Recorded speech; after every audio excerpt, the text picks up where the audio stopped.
A day in my life, asilonggong kupal, dali, updi kami kay diri naman tama pakuno-kuno sa babaw. So at this moment baw naisipan ginamon magbakal sa mga kinawara nga braklon sa amon balay. So nagtukad kami dis takas kag magbakal kang kinawara nga pwede namon baklon. Ti wala na kami nagduwa-duwa kag nagtukad kami dayon. Wait, baka magtaka yung followers natin na mga Tagalog kung bakit tayo nagsasalita ng ganto. Relax muna kayo, kay paboran natin yung mga nag-request nito. Aba.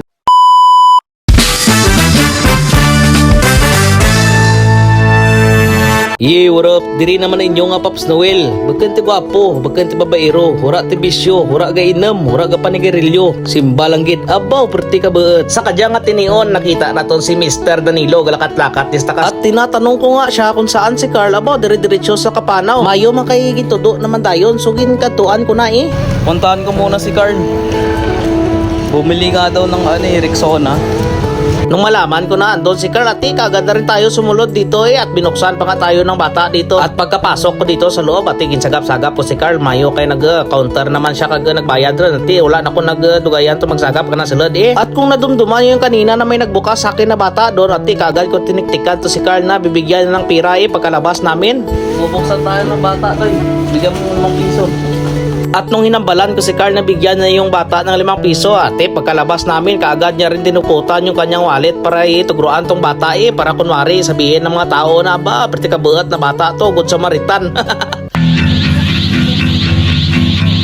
Thank you. Ang bait talaga ni Kuya mo, Carl. Good Samaritan si Kuya mo, Carl Pag nag-trending to guys, babalikan natin yung bata, hanapin natin yan. Bigyan natin ng mga school supplies. Masipag. At nang matapos nga namin matugruan yung bata na yon, kaagad na rin kami pumunta dito. Kaya nga Danilo Monton para magbakal ka nga braklan na. Bakal ka nga baboy rak, kuna manok, kuna isda, bala ta na kaya anak kwarta mara. At ang aking purpose dito ay sumunod-sunod lang naman ako dito para makapag-video sa kanila. Tumatawa-tawa nga ako sa kanila kasi hindi sila makapag-decide kung anong babaklon nila. Depende sa kaninyo kay kamo man magluto kag inyo mara kwarta. Bauti maya-maya pag indukot na ni Mr. Danilo ang kanyang wallet nga daw, wallet ni Tita mo Lydia ba? Ay abaw, Tita mo Lydia. Ate pagkatapos ni Preunyo bilhin na kanyang baboy sa kabila, lumipat na naman kami dito sa kabila para bumili ng mga gulay-gulay Ricardo's kumbaga. Kaagad ko na rin siya minangkot kung gusto niya pa mabuhay dito sa Maynila kasi lahat dito bilihin. Hirap dito sa Maynila no? Gastos lahat. At nung matapos na kami doon sa kabila, kagad naman kami lumipat dito sa kabila kung anong bilhin namin dito. At nakita ko nga itong araw na to na sobrang ganda ng sikat nito. At kagad ko na video-videoan para masama dito sa video natin. At medyo nalilibog na nga yung ulo ko dito sa dalawa na to kasi kanina pa sila libot ng libot. Hindi ko alam kung anong bibilhin ng mga to. At maya-maya pa, naglalakad-lakad na naman dito si Paray mo Carl. Hindi ko alam kung saan na-add ito kasi kanina pa nagtirik-tirik to At maya-maya pa dumating na rin siya Danilo Monton. Hindi ko alam kung saan nagaling yan kasi nag-watak-watak sila kanina. Dumating na naman dito siya.